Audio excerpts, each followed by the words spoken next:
Congratulations to Liverpool, congratulations to Mohamed Salah, congratulations to Raya and many other players who did well in the EPL season. We are calling it last season because it ended yesterday. So we shift gears to of course, we talk about the Swila shot. And today we're going to tackle a very crucial topic, that is when you talk about hosting CHAN, hosting AFCON. Are we ready to do this? So Swila will take you through and tell you details and where we are with our stadiums here in Kenya. This is Swila's shot.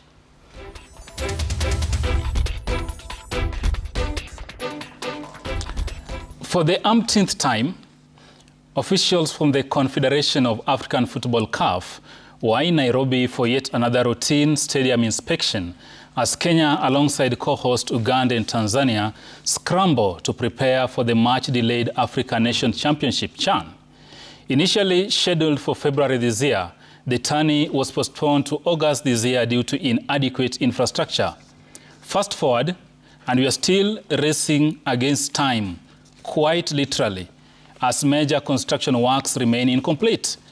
Appearing before the National Assembly Sports and Culture Committee, Sports Principal Secretary Elijah Mwangi struggled to convince lawmakers that Kenya is indeed ready to host the championship. Mwangi, putting on a brave face, cited budgetary deficits, but was quick to argue that CHAN's requirements are lower than those of AFCON, and therefore our facilities in their current state are sufficient. While that may hold some truth, Kenya's sports sector has long been neglected, and that history justifies the skepticism amongst stakeholders. The Ministry of Sports must just do better.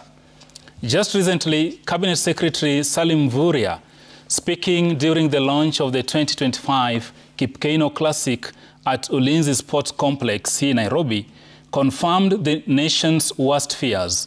Nyayo Stadium is now a construction site and closed to the public. Those were his own words, a clear sign that we are far from ready. Let's be honest, this is not about being prophets of doom. History is our witness. In 1996, Kenya lost the right to host AFCON because we were not ready. In 2019, we again missed the opportunity.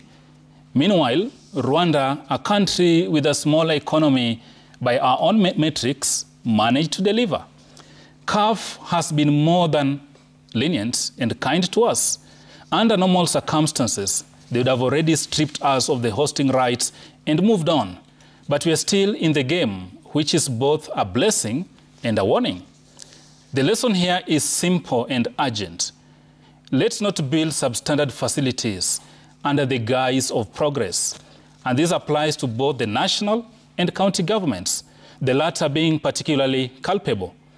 A stadium does not need to be a 60,000-seater architectural marvel like those in Qatar.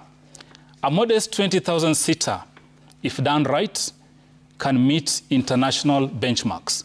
But this is only achievable if both levels of government engage experts from CAF, FIFA, and other relevant bodies to ensure compliance with global standards. Let's stop erecting concrete walls and calling them stadia. Let's stop deceiving the public with what does not really tick the boxes that even fail even the most basic inspections. The time for excuses is over. The government must act, and act fast, to save Kenya from yet another national shame. That is my shot.